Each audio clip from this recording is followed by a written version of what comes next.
Hello everybody and welcome to Come Art With Me. I have been on about a 12-hour marathon. I do this every once in a while. I don't paint for a while, or I paint and I hate everything I do.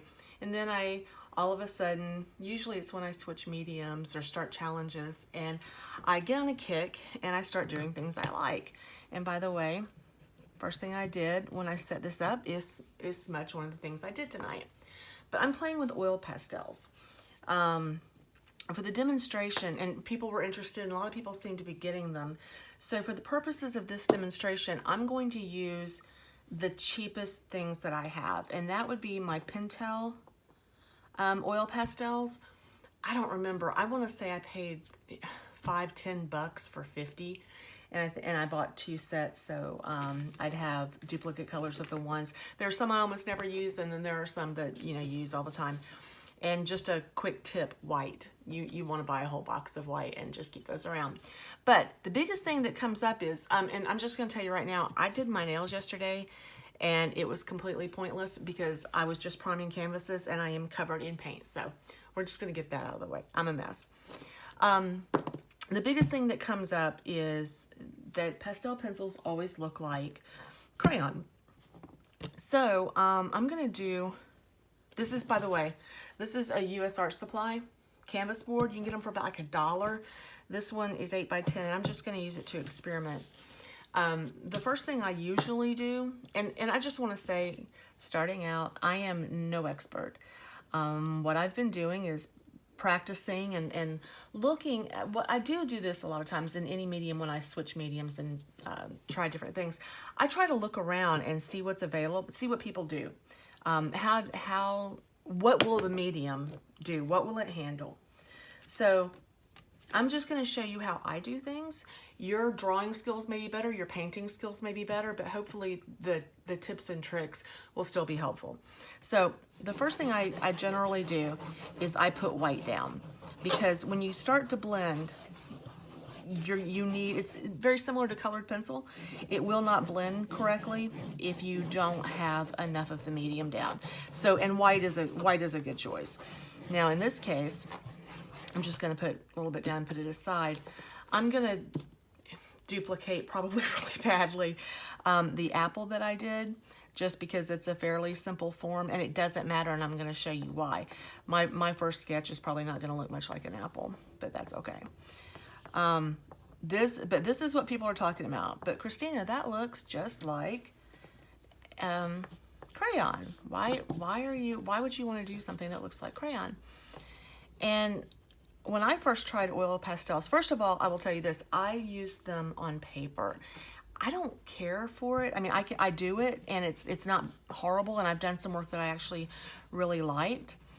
But, and by the way, this is very, very messy. All I'm doing is a little bit of color blocking that I will modify radically as we go along. But the paper, I've tried different kinds, and I think that there are, just like watercolor, better supports than others. And I just like the canvas board better, because my style is, I'm trying to get it as close as I can to oil painting, and I can't use traditional oil paints. I know that I've been reading a lot lately about how there are lots of non-toxic, non-smelly mediums out there, and I've been up for a really long time. I'm gonna say a lot, just let's go ahead and get that out of the way too. But I haven't tried them, and honestly, I have so many mediums already that I don't use as often as I should, including these, that I thought, well, maybe I can just get as close as possible. I know that I like to work. There's something very satisfying, very tactile about coloring with oil pastels. I really like it, but it's not the look I'm going for. So let's get to the fun part. I'm not going to say that you're never going to use your fingers. You almost can't help yourself. This is a non-prime board, by the way. I have been, the reason I'm so messy is I was priming several boards. So this one is not, it's not primed with gesso or acrylic or anything else. It's just straight, well, I assume that they did something to it. But what you'll see a lot is this. just smoothing with your fingers. The problem I have with that is it's pretty good for large areas, especially if you have enough medium down. But when you go to get to those light areas, it creates, for me, maybe it's because I'm new, something of a problem. Another thing that a lot of people do, and it's great for small areas, is these color shapers. I got this off Amazon. Doesn't have the brand on it. But basically, it's for sculpting.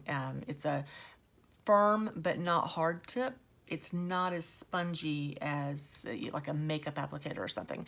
It's silicone, so I can use them with my oils or with this, or I mean my acrylics or this.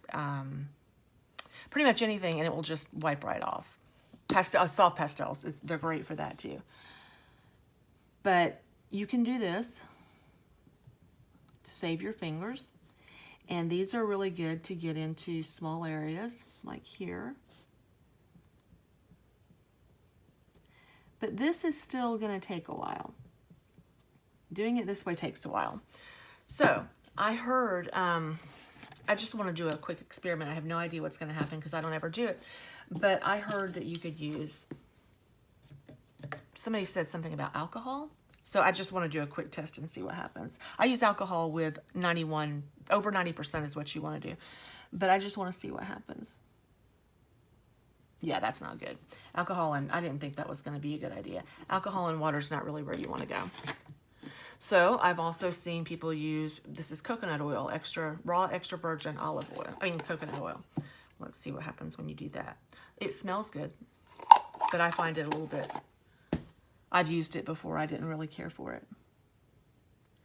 And I don't know how much you would have to use. Maybe it works better if you use your finger. Yes, it does make it smoother, but that's not my preferred method either. So let me put a little bit more down. Oh, another thing you can do. This is a Sennelier, and I may be pronouncing that wrong, but it's a colorless blender, and you can certainly use that. And I'll tell you why I don't. It works fine. I will say that it's more expensive than I would want to spend for something that I use that much. But, so I'm not really prissy, and I've spent a lot of money on art supplies, but at some point it just gets silly. So I experimented with a lot of different things, and everything I've painted lately, this is what you've seen.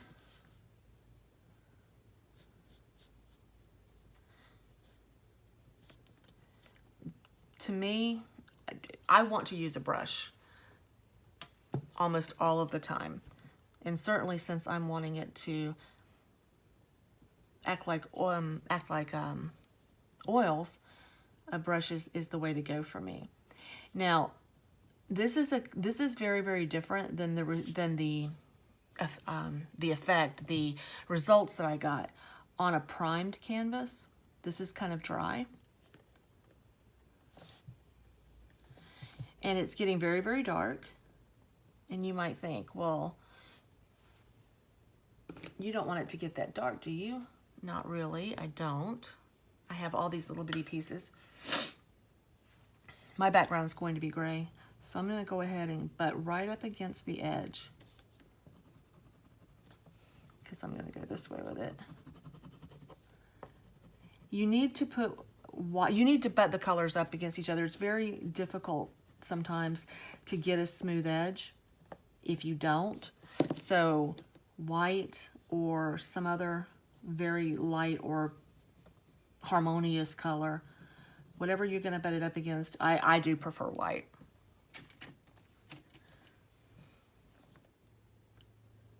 Okay, now we're getting somewhere.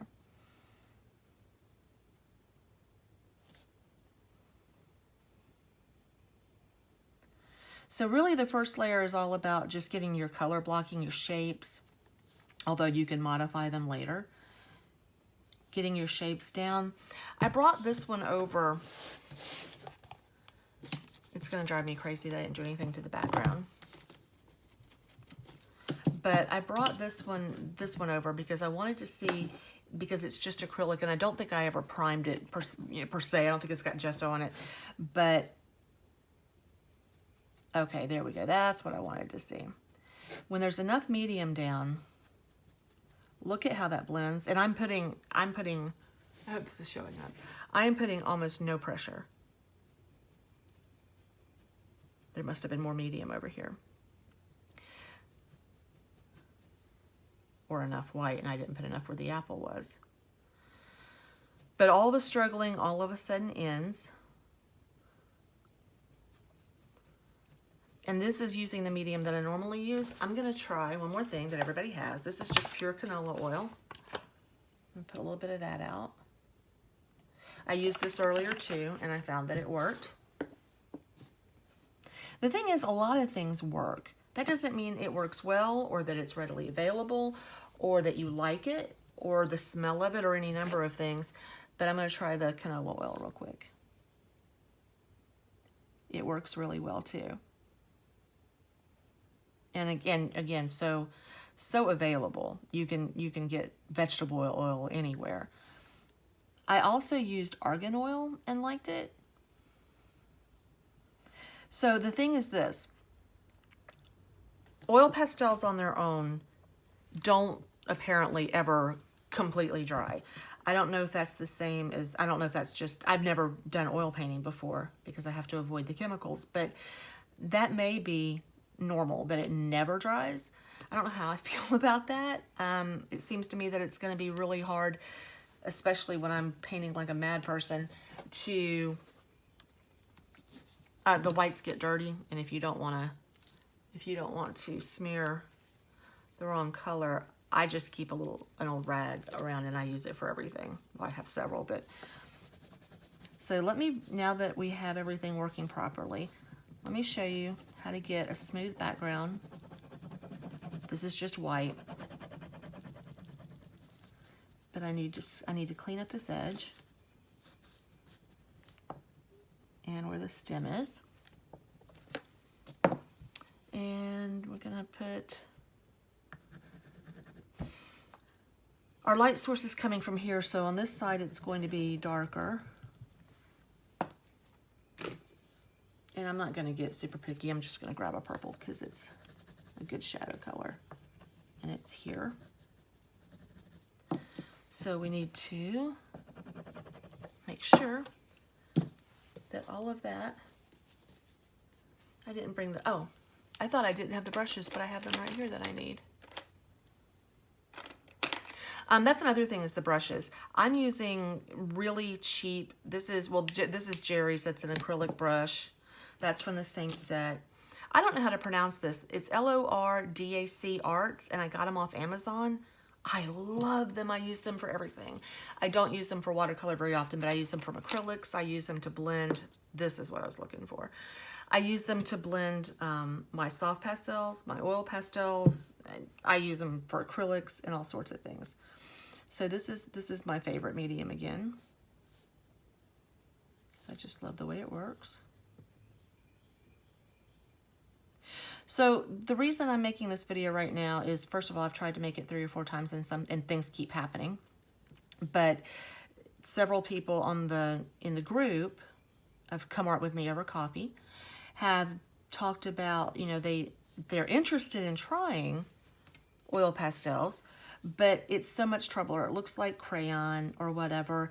And I just want to say it does not have to. You can make it with, you know, some time and paying attention to what you're doing. You can make it look so similar to oil that I've seen, I'm not good enough to do it, but I've seen some work by other artists to where you couldn't tell that it wasn't an oil painting. May as well use some of that purple in the... And very similarly, that's what I was going to say, very similarly to what I've heard about oil in the drying time. I don't know if it ever dries, and the way I work with this medium, it gets very, very wet, and I have to stop working on it for a while to let it dry, to let it harden a little bit, because it stops taking, well, it doesn't stop taking the color. You can work it infinitely pretty much. But what does happen is it all I can't get detail. It starts to just run together. And I think I've watched some oil tutorials because I was interested in the medium, and that's not unusual. I think it's just a matter of knowing. If you're familiar with oils, you probably wouldn't have any trouble with this at all. And if you're used to acrylics, this is going to be a huge departure for you, because whereas acrylics dry, and even watercolor, pretty quickly, this does not at all. But that makes it reworkable. You can tweak, you can change the shape of things. You can, and if your colors get muddy, which happens, although I kind of like it for the most part, because I can go in and add some more highlights and some more darks and get it to where I want it to. The apple that I like so much started out just exactly like this. And really the only point here was I wanted to show you how I'm blending, how I'm doing what I'm doing. But I do want to show you what happens. So let's just say the center is super muddy, and I want a clearer color, and I do actually want some yellow right here.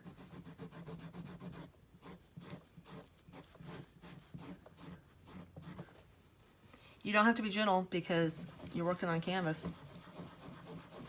It hurts me to do this, by the way. I'm thinking, no, I had an apple started.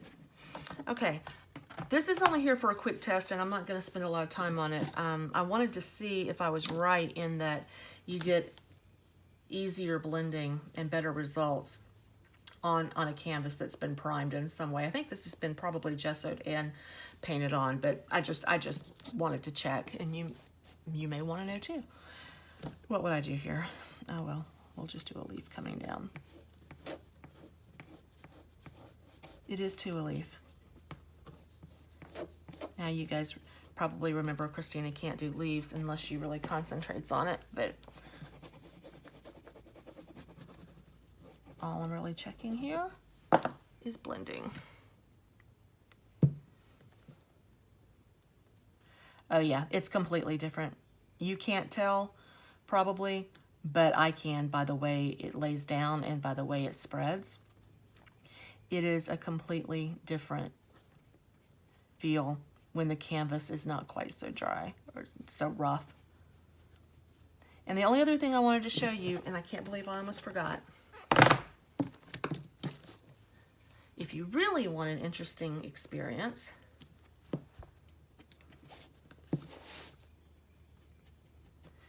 go ahead and put a little bit on your canvas, and not too much, because seriously, it won't dry. I don't even know when it would dry. But maybe you don't like the way it feels when it goes down.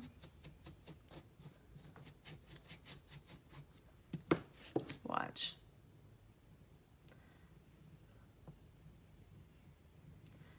We're gonna do a red pepper this time. No, we're not. Now, even though I didn't, my brush is messy. Even though I didn't put a lot of pigment down, and even though I didn't put the white down, it actually, and even though it's not primed, and I'm two finger just very, very lightly stroking it. So the trick for me and how I'm getting the look that I'm getting, if you like it, is I'm using canvas board, which I think I'm paying $1 per board, 8x10. I just bought 12 more, I think, or 14 more for $12 or something like that. But you can, so use a canvas board. It's got great tooth. You can blend with, not alcohol, that did not work. Coconut oil worked fine. Vegetable oil works fine. Shapers work fine. A lighter color works fine. The colorless blenders work fine. Your fingers, by the way, when this stuff is down, you can really have fun with your fingers. So if you're doing a big piece, it's actually easier. My only complaint is I have a hard time keeping the colors the way they should be. I didn't do the heart challenge for last month, so maybe I'll do the heart challenge. Maybe this will be the heart. So that's the answer. Oh, by the way, so I just did this whole scrubbing thing on this little apple. where I lifted it. In case you can't tell, I'm completely enamored. I could probably make it, if you're still watching, kudos.